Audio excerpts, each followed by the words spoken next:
చాలా బాగుందండి. మీకు ఇంతవరకు చాలా పౌడర్లు చూపించాను. మ్యాజిక్ పౌడర్ గురించి, వెల్లుల్లిపాయ కారం పౌడర్ గురించి, చట్నీ పౌడర్ గురించి, అలానే పుట్నాల పౌడర్ గురించి, ఉప్మాలు వేసుకునే పౌడర్ గురించి, చారు పొడి గురించి చూపించాను. కానీ ఈ సీక్రెట్ పౌడర్ గురించి ఎప్పుడూ చెప్పలేదు. ఇది ఏం పౌడర్, ఎలా చేస్తాను ఏంటని ఫుల్ వీడియో అయితే పోస్ట్ చేశాను. ఇది కూరలు లేనప్పుడు ఉట్టన్నంలో ఈ విధంగా నెయ్యి వేసుకుని తింటే హెల్త్కి చాలా మంచిది, టేస్టీకి టేస్టీ. ట్రై చేయండి. హాయ్ అండి, వెల్కమ్ టు మై ఛానల్. ఏంటి మిక్సీ జార్ తీసింది అనుకుంటున్నారా? నేను ఈరోజు అయితే మీకు ఒక సీక్రెట్ పౌడర్, ఈ సీక్రెట్ పౌడర్ వల్ల కూర టేస్ట్ ఎంత పెరిగిద్దో మీకు తెలియదు. ట్రై చేయండి. ముందుగా అయితే జీలకర్ర 2 స్పూన్స్, ఒక ఎల్లుల్లిపాయలు మొత్తం పాయ మొత్తం ఒలిచేసాను, అదొకటి. ఎండు కొబ్బరి ముక్క ఒక 5-6 ముక్కలు, అంటే నేను కూరకు సరిపోని తీసుకుంటున్నాను. కొంచెం ఉప్పు, అలానే కొంచెం కారం, ఇవన్నీ అయితే చక్కగా మిక్సీ వేసుకోండి. చక్కగా ఫైన్ పౌడర్ అవుతుందండి. ఈ పౌడర్ అన్నంలో కూడా చాలా మంచిదండి. ఎల్లుల్లిపాయ జీలకర్ర కలుస్తుంది కదా, ఒక్కోసారి కూర లేదు అనుకున్నప్పుడు, పచ్చడి కూడా తినబుద్ధి కావట్లేదు అనుకున్నప్పుడు, ఈ టేస్టీ మంచి స్మెల్ వచ్చే ఈ పౌడర్ ఈ విధంగా చేసుకుని నెయ్యన్నంలో కనుక మీరు తిన్నారంటే అబ్బా ఎంత బాగుందో అనుకుంటారు.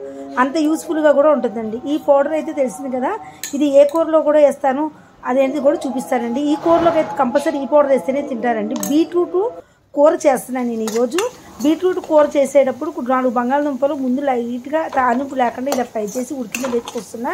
తర్వాత బీట్రూట్ని అయితే ఉడకబెట్టి ఉంచుకున్నాను అనమాట. ఉడకబెట్టి ఉంచుకున్న బీట్రూట్ని సన్న ముక్కలుగా కోసేసుకుని దీంట్లో వేసేసుకుని, ఆ బంగాళదుంప ముక్కలు బాయిల్ అయిపోయాక కొంచెం అదే వేగాక కొంచెం ఈ విధంగా అయితే వేసేసుకుని, చక్కగా బీట్రూట్ టేస్ట్ నచ్చనోళ్ళు ఇలా అయితే ఈ పౌడర్, ఈ సీక్రెట్ పౌడర్తో చేసి పెట్టండి. మీరే అంటారు ఇన్ని రోజులు మేము బీట్రూట్ ఎందుకు తేలేదా ఇంట్లో అనుకుంటున్నామండి, ఇంత బాగుంటుంది అనుకోలేదండి అని మీరే అంటారు. ఇదిగోండి, ఇప్పుడు నేను తయారు చేసి పెట్టుకున్న పౌడర్ని ఈ విధంగా వేసాను. కొంచెం ఉంటే ఇంకా ఉంచాను. వేడివేడి అన్నంలోకి ఒకసారి బాగుంటుంది అనమాట, చాలా బాగుంటుంది. చల్లారి అన్నంలో అయినా బాగుంటుంది నెయ్యి కరగబెట్టుకుని వేసుకుంటే.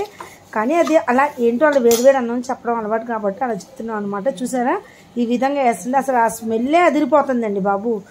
ఇక అసలు వంట అవ్వకపోయినా కంచం పట్టుకుని వచ్చేస్తారు, అంత మంచి స్మెల్. ఎందుకంటే జీలకర్ర ఎక్కువ వేసాము, అలానే కొబ్బరి వేసాము, అలానే ఎల్లుల్లిపాయలు వేసాము కదా, ఈ పేస్ట్ అంతా ఇందులో వేస్తాం. కొంచెం ముద్దలా ఎద్ది పొడి పొడిగా ఉండదు, ఎందుకంటే ఎల్లుల్లిపాయ ఎక్కువ వేస్తాం కదా అట్లా. చూసారా, ఇంకా మిగిలితే ఇలా అన్నంలో కూడా వేసేసుకుని కొంచెం నెయ్యి వేసుకుని అయితే ఈ విధంగా నేను చూసేసాను. చాలా బాగుంటుందండి నెయ్యి వేసుకుని ఇలా తింటే. కానీ హెల్త్కి మాత్రం ఎంత మంచిదోనండి, చాలా మంచిది. జీలకర్ర పడిద్ది కదా, మంచిది అనమాట. ఎక్కువ జీలకర్రతో చేస్తాం కాబట్టి చాలా మంచిది. ట్రై చేయండి. సీక్రెట్ పౌడర్ నచ్చిందా అండి? నచ్చితే లైక్ చేయండి.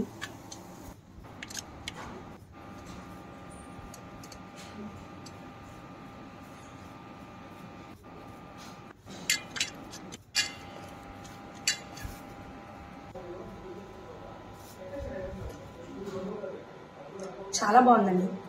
మీకు ఇంతవరకు చాలా పౌడర్లు చూపించాను. మ్యాజిక్ పౌడర్ గురించి, వెల్లుల్లిపాయ కారం పౌడర్ గురించి, చట్నీ పౌడర్ గురించి, అలానే పుట్నాల పౌడర్ గురించి, ఉప్మాలు వేసుకునే పౌడర్ గురించి, చారు పొడి గురించి చూపించాను. కానీ ఈ సీక్రెట్ పౌడర్ గురించి ఎప్పుడూ చెప్పలేదు. ఇది ఏం పౌడర్, ఎలా చేస్తాను ఏంటని ఫుల్ వీడియో అయితే పోస్ట్ చేశాను. ఇది కూరలు లేనప్పుడు ఉట్టన్నంలో ఈ విధంగా నెయ్యి వేసుకుని తింటే హెల్త్కి చాలా మంచిది, టేస్టీకి టేస్టీ. ట్రై చేయండి.